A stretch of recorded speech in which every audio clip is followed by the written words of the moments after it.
నమస్తే BCN news కి స్వాగతం. నా పేరు నీలిమ. ముందుగా ముఖ్యాంశాలు. అంబేద్కర్ విగ్రహంపై దాడికి యత్నించడం దారుణం. విజయవాడ అంబేద్కర్ స్మృతి వనం ఘటనపై తీవ్ర స్థాయిలో స్పందించిన శాసనమండలి చైర్మన్ కొయ్య మోషన్ రాజు. జగన్మోహన్ రెడ్డిపై మంత్రి నిమ్మల రామానాయుడు ఫైర్. ప్రజా తీర్పును జీర్ణించుకోలేకపోతున్నారంటూ ఎద్దేవా. భారత Olympic star wrestler Vinesh Phogat అభినందన సభ. వినేష్ కు అన్యాయం జరిగిందంటూ పౌర సంక్షేమ సంఘం ఆవేదన. అంబేద్కర్ విగ్రహాలపై దౌర్జన్యాలను ఆపాలన్న కాకినాడ మాజీ ఎంపీ వంగ గీత. అధికారం ఉందని ఇష్టం వచ్చినట్లు చేస్తే సహించేది లేదని హెచ్చరిక. విజయవాడ స్మృతి వనంలోని డాక్టర్ బిఆర్ అంబేద్కర్ విగ్రహాన్ని ధ్వంసం చేయాలని ప్రయత్నించడాన్ని శాసనమండలి చైర్మన్ కొయ్య మోషన్ రాజు ఖండించారు. ఈ మేరకు ఆయన పశ్చిమ గోదావరి జిల్లా భీమవరంలో శనివారం మీడియాతో మాట్లాడుతూ దేశానికి రాజ్యాంగాన్ని అందించిన ప్రముఖ వ్యక్తి అంబేద్కర్ విగ్రహాన్ని ధ్వంసం చేయాలని ప్రయత్నించడం బాధాకరమని ఆవేదన వ్యక్తం చేశారు. ప్రపంచానికి దిక్సూచిగా ఉన్న అంబేద్కర్ను అనేక మంది మేధావులు స్ఫూర్తిగా తీసుకుంటారని గుర్తు చేశారు. అంబేద్కర్ లాంటి మహోన్నత వ్యక్తి విగ్రహంపై దాడులు రాష్ట్ర ప్రతిష్టతను దెబ్బతీయడమే కాకుండా ఆయన గౌరవానికి భంగం వాటిల్లేలా ఉంటాయని అభిప్రాయపడ్డారు. భారతదేశంలోనే అణగారిన వర్గాలు అభివృద్ధి చెందుతున్నాయంటే అది అంబేద్కర్ రూపొందించిన రాజ్యాంగం వల్లే సాధ్యమైందని అన్నారు. ప్రపంచ దేశాల్లో భారతదేశానికి గౌరవం పెరిగిందంటే అది అంబేద్కర్ రూపొందించిన రాజ్యాంగం పుణ్యమేనని పేర్కొన్నారు. అలాంటి అంబేద్కర్ గౌరవానికి మచ్చ ఏర్పడకుండా చూసుకోవాల్సిన బాధ్యత ప్రతి ఒక్కరిపై ఉందని, ఆయన ఆశయ సాధనకు ముందుకు సాగేలా తప్ప కించపరిచేలా ప్రవర్తించకూడదని హితవు పలికారు. ఆ యొక్క విగ్రహం ఈ రాష్ట్రంలోనే, ఈ దేశంలోనే, ఈ రాష్ట్రానికి ఒక మాన్యుమెంట్గా ఉన్నటువంటి ఆ యొక్క విగ్రహాన్ని పాడు చేయాలని ప్రయత్నించడం అనేది చాలా దురదృష్టకరం. దీన్ని నేను తీవ్రంగా ఖండిస్తూ ఉన్నాను. ఎందుచేతంటే డాక్టర్ బాబాసాహెబ్ అంబేద్కర్ అంటే ఒక రాజ్యాంగ నిర్మాతగానే కాకోకుండా ఆయన ఒక ప్రపంచ మేధావిగా, ఈ ప్రపంచానికి ఒక దిక్చూసిగా, అనేక మంది విద్యావేత్తలకి ఆదర్శంగా, అనేక దేశాలకి స్ఫూర్తిగా ఉన్నటువంటి ఆ యొక్క మహానుభావుని యొక్క విగ్రహ సముదాయంలోకి అటువంటి వ్యక్తులు వెళ్ళటం బాధాకరం. ఇదేమవుతుందంటే ఈ రాష్ట్ర ప్రతిష్టని దెబ్బతీసే విధంగా ఈ యొక్క విషయం ఉంటుందని చెప్పి నేను తెలియజేసుకుంటా ఉన్నాను.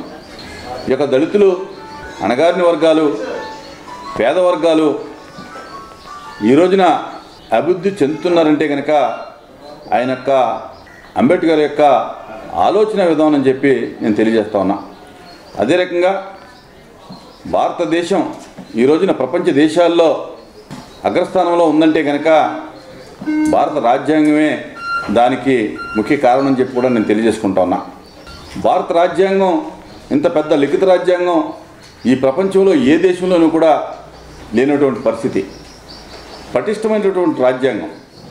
ఈ రోజున ఈ దేశం అనేక కులాలు, అనేక మతాలు, అనేక ప్రాంతాలు, అనేక భాషలు, అనేక సంస్కృతులతో ఉన్నటువంటి ఈ భారతదేశం, ఏకత్వంలో భిన్నత్వం కలిగినటువంటి ఈ భారతదేశం ఇంత పటిష్టంగా ఉండటానికి ముఖ్య కారణం మన భారత రాజ్యాంగం, దాని రచనా విధానం, పటిష్టమైనటువంటి ఆలోచన శక్తి ఈ రోజున ఈ దేశాన్ని ఇంత గొప్పగా పేరు ప్రఖ్యాతులతోటి నిలబెట్టిందని చెప్పి నేను తెలియజేసుకుంటా ఉన్నా.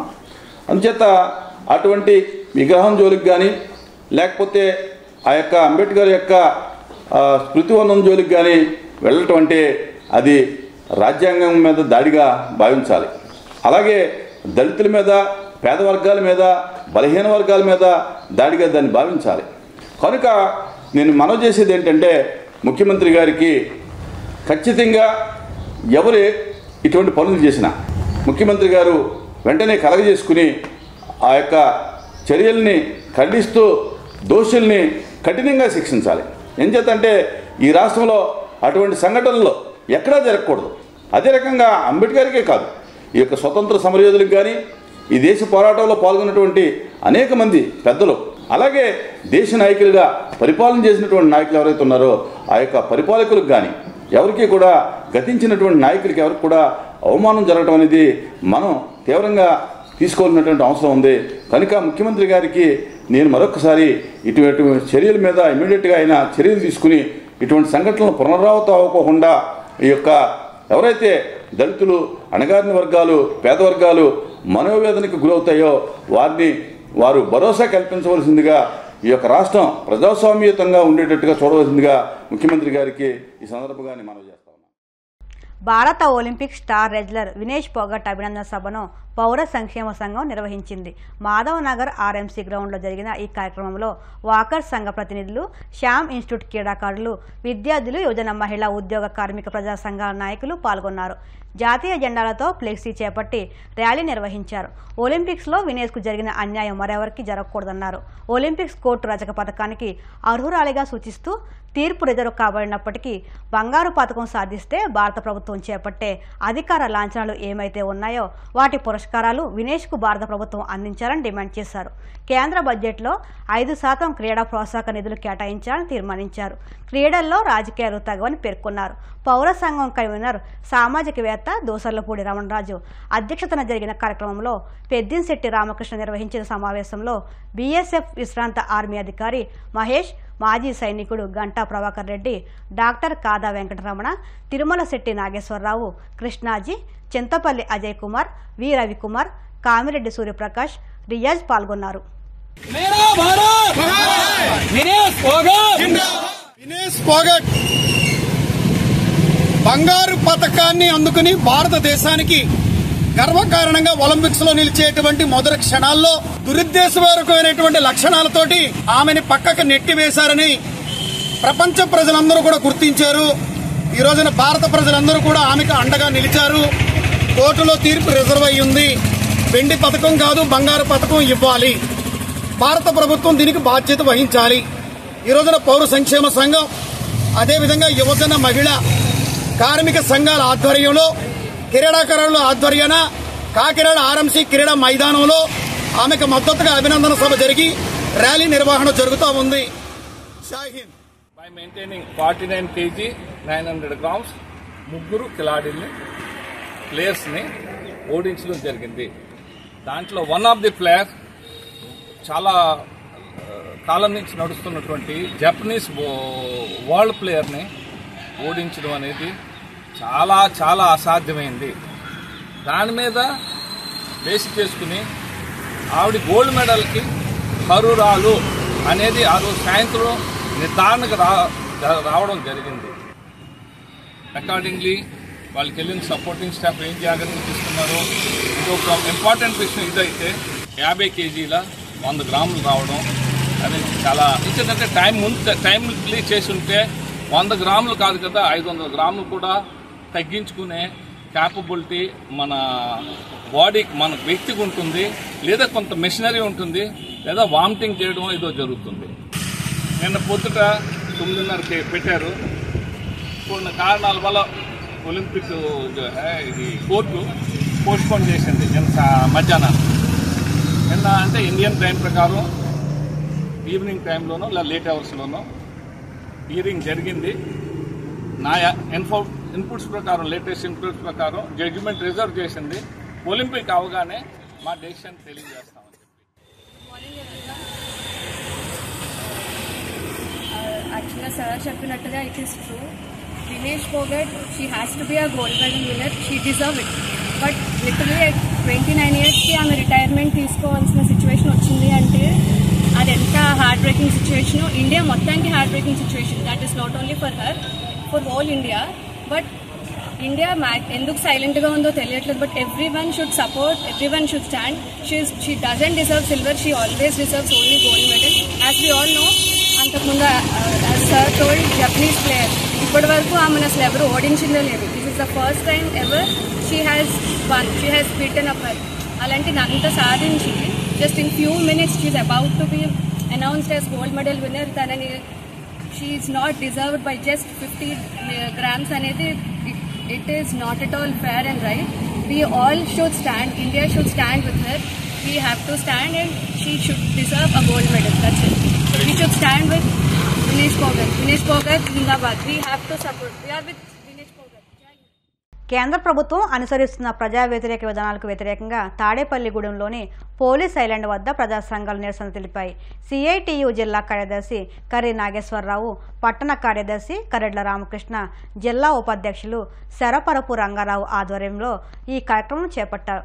ఈ సందర్భంగా సంఘ నాయకులు మాట్లాడుతూ క్విట్ ఇండియా ఉద్యమాన్ని స్ఫూర్తిగా తీసుకుని కార్పొరేట్కు వ్యతిరేకంగా ఆందోళన చేస్తున్నట్టు తెలిపారు. ఈ కార్యక్రమంలో జవ్వాది శ్రీను, వైకృష్ణ తదితరులు పాల్గొన్నారు. 1942లో గాంధీ ఈ దేశంలో పరిపాలన చేస్తున్నట్టు ఆనాడున్న బ్రిటిష్ వాళ్ళ దేశం వెళ్ళిపోవడం అని పేరుతో క్విట్ ఇండియా మా దేశం వెళ్ళిపోవడం అనే పేరుతో ఆయన నినాదం ఇవ్వడం జరిగింది. ఆ నినాదం పేరుతో తర్వాత దేశవ్యాప్తంగా నినాదాన్ని అందిపుచ్చుకుని పెద్ద ఎత్తున పోరాటాలు ఉధృతమైనవి. ఫలితంగా 1947లో మనకి స్వాతంత్రం రావడం జరిగింది. మరి 1942లో ఇచ్చిన పిలుపు ఏదైతే ఉందో క్విట్ ఇండియా డే అనేది, క్విట్ ఇండియా అనేది ఈ దేశం నుంచి భారతదేశంలో ఉన్న విదేశాల నుంచి అట్లా పెట్టుబడిదారుల వచ్చి ఇవాళ వ్యాపారం కోసం వచ్చిన వాళ్ళ దేశాన్ని పరిపాలన చేశారు. ఆ విధంగా ఈరోజు పరిస్థితుల్లో దేశంలో పాలకులు అనుసరిస్తున్న విధానాలు చూస్తుంటే ఈ దేశానికి కార్పొరేట్ శక్తులు ఆహ్వానిస్తున్నారు. విదేశాల నుంచి పెద్ద పెద్ద కంపెనీలు ఈ దేశానికి ఆహ్వానించి మా దేశంలో ఉన్న ప్రభుత్వ రంగ సంస్థలన్నీ కూడా అమ్మేయడం కోసం చూస్తున్నారు. అలాగే ఇటీవల కాలంలో బడ్జెట్లో కూడా దాదాపు 15,000 కోట్ల రూపాయలు ఆ విధంగానే బడ్జెట్లో ఈ దేశంలో ఉన్న సంపద అమ్మేయడం ద్వారా ఇవ్వాలని చూస్తున్నారు. మన విమానాలు అమ్మేస్తున్నారు, గనులు అమ్మేస్తున్నారు, భూములు అమ్మేస్తున్నారు, అలాగే ఓడల రేవులు అమ్మేస్తా ఉన్నారు, సముద్రంలో అమ్మేస్తా ఉన్నారు. ఇవన్నీ కూడా కార్పొరేట్లు దారాదత్తం చేసే పని చేస్తూ ఉన్నారు. అలాగే మన విశాఖ ఉక్కు ఫ్యాక్టరీని కూడా విదేశాలకు అమ్మేయడం కోసం చూస్తున్నారు. ఇటీవల బడ్జెట్లో కూడా వ్యవసాయ రంగాన్ని చాలా నిర్లక్ష్యం చేసే విధంగానే కేంద్ర బడ్జెట్లో ప్రవేశపెట్టిన పరిస్థితి మనం చూస్తా ఉన్నాం. అందుకోసం ఈ ప్రభుత్వం, కేంద్ర ప్రభుత్వం యొక్క విధానాలు ఏవైతే ఉన్నాయో కార్పొరేట్ విధానాలు తీవ్రంగా ఖండిస్తున్నాం. నాగుల పంచమి నాడు అంతా నాగుపాము పొట్టలో పాలు పోసి పూజలు చేస్తారు. కానీ అక్కడ మాత్రం తేళ్లకు పూజలు చేసి తేళ్ల పంచమి పండుగను జరుపుకుంటారు. నారాయణపేట జిల్లా సరిహద్దు కర్ణాటక యాదగిరి జిల్లా కందుకూరు గ్రామ కొండమవ్వ గుట్టపై తేళ్ల విగ్రహాలకు పూజలు చేసి గుట్టపై రాళ్లను కదిపి అక్కడ కనిపించే తేళ్లను చిన్న పెద్ద అనే తేడా లేకుండా తమ శరీరంపై వేసుకుంటారు. ఈ ఒక్కరోజే తేళ్లు ఎలాంటి హాని తలపెట్టవని అక్కడి ప్రజల నమ్మకం. ఉమ్మడి అనంతపురం జిల్లాలో చోరీకి గురైన సెల్ ఫోన్లను పోలీసులు భారీగా రికవరీ చేశారు. జిల్లాలో ఇప్పటి వరకు 800కు పైగా మొబైల్ ఫోన్లను రికవరీ చేసినట్లు ఎస్పీ మురళీకృష్ణ మీడియాకు వెల్లడించారు. వీటి విలువ సుమారుగా 15 కోట్ల రూపాయలకు పైన ఉంటుందని ఎస్పీ వెల్లడించారు. కేంద్ర ప్రభుత్వం ప్రవేశపెట్టిన చాట్ బాట్ యాప్ ద్వారా ఫోన్లను కనిపెట్టగలిగామని, మొబైల్కు సంబంధించిన సమాచారం యాప్లో అప్లోడ్ చేస్తే పోలీసులు రికవరీ చేసే అవకాశం ఉంటుందని అన్నారు. ఈ మేరకు ఫోన్లను రికవరీ చేసి బాధితులకు అందజేసినట్లు ఎస్పీ తెలిపారు. ఈ సందర్భంగా ఎస్పీ మురళీకృష్ణ మాట్లాడుతూ జనావాసాల్లో తిరుగుతున్నప్పుడు ఎంతో అప్రమత్తంగా ఉండాలని, ముఖ్యంగా రైల్వే స్టేషన్, బస్టాండ్, మార్కెట్ ఏరియాల్లో దొంగలు ఎక్కువగా ఉంటారని అలర్ట్ చేశారు. మొబైల్స్ ఏవైతే ఉన్నాయో అవి మిస్ కావడం కానీ తస్కరించడం కానీ జిల్లా పరిధిలో జరిగినటువంటి వాటి మీద మనకి వచ్చినటువంటి ఇన్ఫర్మేషన్ని చాట్ బాట్ ద్వారా, అలాగే సిఈఐఆర్ పోర్టల్ ద్వారా వచ్చినటువంటి ఇన్ఫర్మేషన్ మేరకు మిస్ అయినటువంటి మొబైల్స్ని కానీ తస్కరించబడిన మొబైల్స్ని కానీ వాటిని ట్రేస్ చేసి ఎవరైతే బాధితులు ఉన్నారో, పోగొట్టుకుని ఉన్నారో వాళ్ళందరికీ కూడా ఈరోజు ఇవ్వడం అనేటటువంటిది ఈ కార్యక్రమాన్ని ఇక్కడ ఆర్గనైజ్ చేసుకోవడం జరిగింది. దీనిలో ఈ దఫాలో 266 మొబైల్స్ని మనం ట్రేస్ చేసి అవన్నిటిని కూడా బాధితులకు ఇవ్వడం జరుగుతుంది. దీనిలో మిస్ అయినవి ఒక 221 మరియు ఒక 45 మొబైల్స్ చోరీకి గురైనవిగా బాధితులు తెలియపరిచిన ఇన్ఫర్మేషన్ మీద మనం వాటిని చేయడం అనేటటువంటిది ట్రేస్ చేయడం అనేటువంటిది జరిగింది. ముఖ్యంగా అదర్ స్టేట్స్లో కూడా ఇవి ఉన్నవి ఐడెంటిఫై చేసుకొని అటు కర్ణాటకలో కానీ ఇటు తెలంగాణలో కానీ ఉన్న వాటిని కూడా మనం టీమ్స్ని పంపించి ట్రేస్ చేసి తీసుకొచ్చి వాళ్ళకి ఈరోజు ఇవ్వడం అనేటటువంటిది జరుగుతుంది. సో మొబైల్ అనేటటువంటిది ఈరోజు చాలా ఇంపార్టెంట్ ఎలక్ట్రానిక్ గ్యాడ్జెట్ అనేటటువంటిది అందరికీ తెలిసిన విషయమే. సో దానిలో ఎంతో పర్సనల్ ఇన్ఫర్మేషన్ అనేటటువంటిది కూడా ఉంటుంది.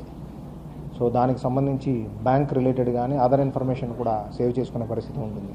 సో అంత ఇంపార్టెంట్ అయినటువంటి గ్యాడ్జెట్ని ప్రజలందరికీ కూడా విజ్ఞప్తి చేసేది ఏంటంటే దానిని ఎడల ఆల్వేజ్ అప్రమత్తంగా ఉండాలి. ఎప్పుడు దాన్ని మిస్ చేసుకునే పరిస్థితి, పోగొట్టుకునే పరిస్థితి ఉండకుండా జాగ్రత్తగా. ఇప్పుడు కాసేపు ప్రకటనలు.